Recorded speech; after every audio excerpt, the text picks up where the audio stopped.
Жители Сосногорска поздравили Республику Коми со столетием. Накануне юбилея в стенах городского дома культуры «Горизонт» прошел праздничный концерт в вековой юбилей «Мы сердца открываем друг другу». Коми – это уникальный край, удивительный по красоте и богатый на исторические события и национальные традиции.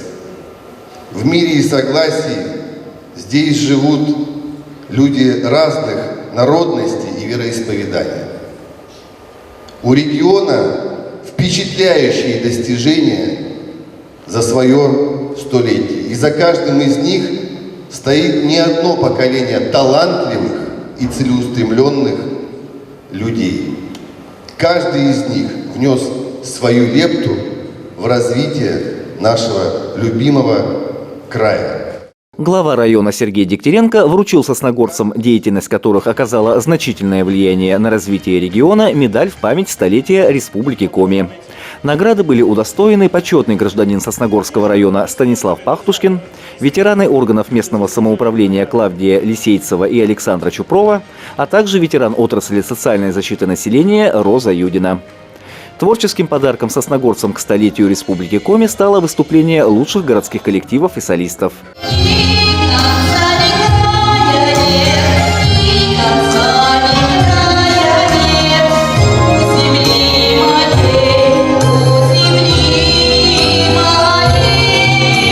Также с вековым юбилеем северян поздравили звезды российской эстрады, группа «Турбомода».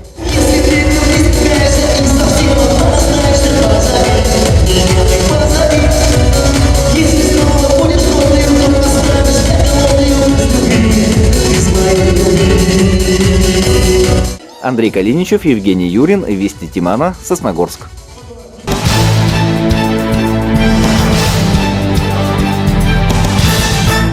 – 22 августа жители Республики Коми отметили столетие региона.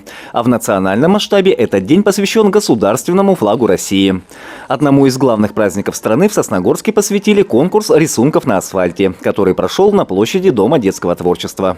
День государственного флага – очень важный для нас праздник. И, конечно, необходимо воспитывать патриотизм в молодежи. Сегодня ребята проявили свой креатив, замечательные у них работы.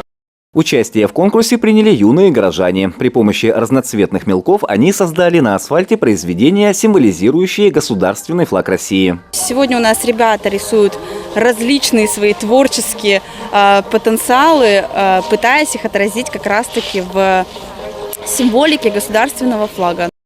В старшей возрастной группе лучшей работой была признана матрешка, раскрашенная в цвета российского триколора. В младшей первенство было присуждено «Солнцу», в котором автор работы отобразила и герб Республики Коми. Андрей Калиничев, Павел Дурников, Вести Тимана, Сосногорск.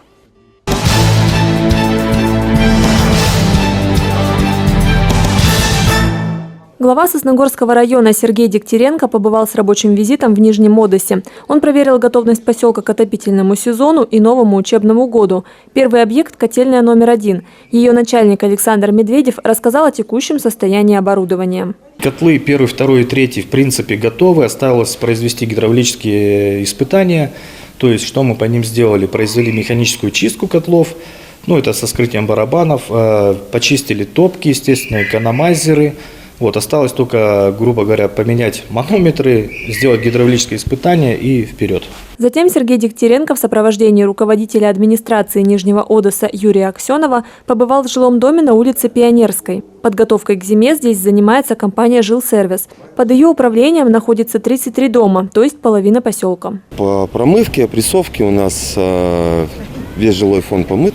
Уже все, паспорта готовности готовит администрация, то есть все акты сданы. Утепляемся, готовимся к зиме.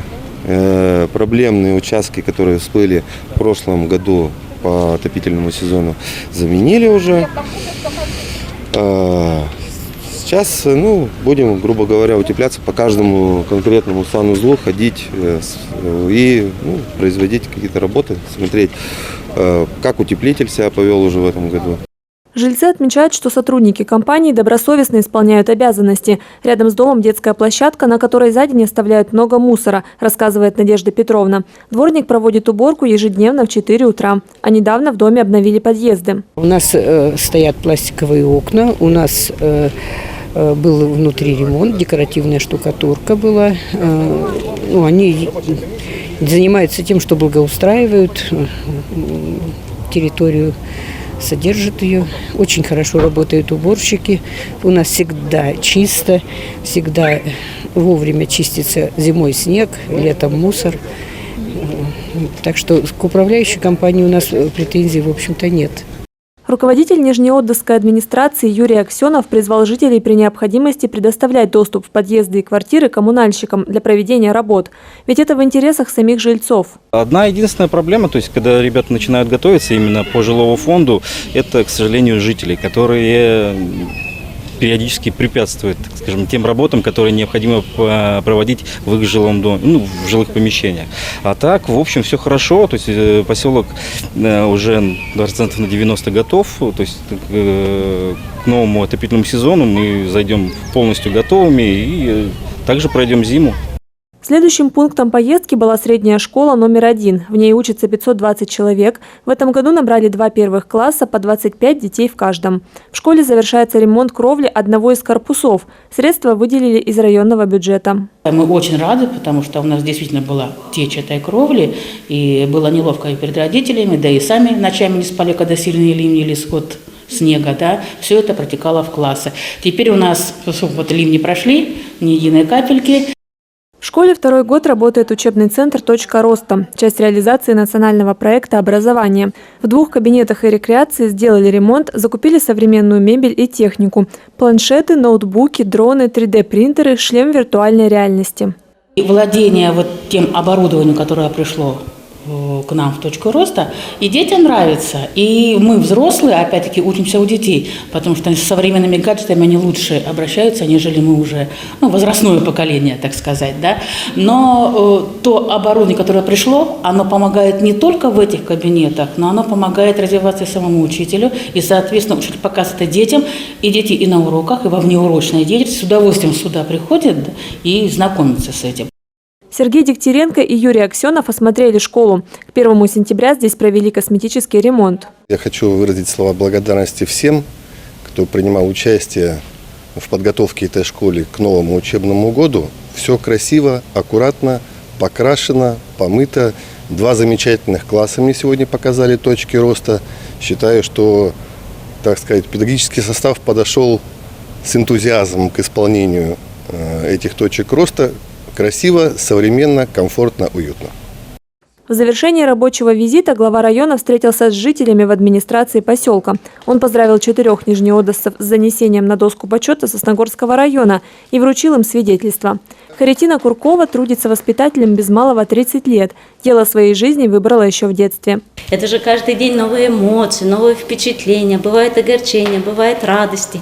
Когда ты встречаешь своих выпускников, у которых сложилась жизнь так, как тебе хотелось. Это вообще незабываемо впечатление, да. Из поселка Нижний Одесс Полина Бастракова, Евгений Юрин, Вести Тимана, Сосногорск.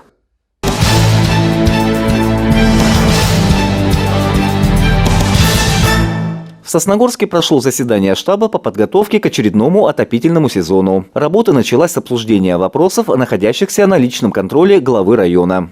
Один из них – провал на автомобильной дороге, расположенной на улице 65 лет Победы. Как отметила начальник управления жилищно-коммунального хозяйства Виктория Гоголева, проблема решается с начала июля. Проблема была в поиске подрядчика потенциального. Никак никто не откликался, направляли запросы коммерческих предложений. Но мы подрядчика нашли. Это индивидуальный предприниматель Кузьмин Виталий. И в понедельник он приступает к работам. 3 рабочих дня, и данная проблема будет устранена. Срок исполнения работ? У него вообще по контракту мы поставили ему неделю. Но он говорит, что 3 рабочих дня и все будет сделано. Стоит отметить, что на сегодняшний день работы по устранению провала на улице 65 лет Победы уже ведутся. Еще одна проблема, о которой сигнализируют сосногорцы – уличное освещение в железнодорожной части города. Мы, запустили уличное наружное освещение по всему городскому поселению Сосногорск в железнодорожной части. Сначала у нас вообще железнодорожная часть вся не горела в связи с погодными условиями, идет перехлест и отключается.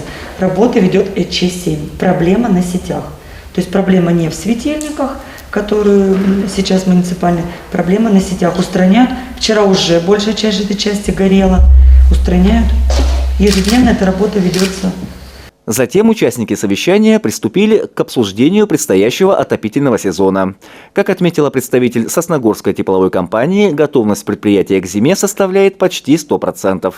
Котельные к запуску готовы, а водопровод у нас в сентябре заменим на Малой Пере 2 участка. Так все готово, котельные готовы, резервный объем угля. У нас есть запасы на котельных. Ожидается поставка угля еще дополнительно до создания нормативного запаса в августе. Завершаются работы и в Сосногорском водоканале. По словам представителя предприятия, готовность составляет более чем 90%. Промыты на водозаборах резервуары чистой воды. Ведутся ремонтные работы на водозаборе Лапинки, там это сооружение, ремонт кровли. На втором подъеме продолжаются работы. На очистных сооружениях бетонные разрушения остановлены, все там на Роденках готовы к эксплуатации в зимний период. По ветхим сетям у нас заменено 530 метров, это где-то 53%, но планируем где-то август-сентябрь, мы заканчиваем по ветхим сетям. По канализационным сетям гидравлическая промывка гидродинамическая проводится до сих пор. Ну, она постоянно проводится в городе, круглый год, можно сказать. Сосногорская ТЭЦ также уже провела гидравлические испытания. После 5-дневного перерыва в дома горожан была подана горячая вода. К началу отопительного сезона предприятие готово. Его старт будет зависеть от среднесуточных температур. Однако, как заверил представитель ТЭЦ, в социальные учреждения, детские сады и школы, его можно будет дать и раньше, если это потребуется. По информации, предоставленной управляющими компаниями, жилой фонд готовится к отопительному сезону по графику. Андрей Калиничев, Евгений Юрин, Вести Тимана, Сосногорск.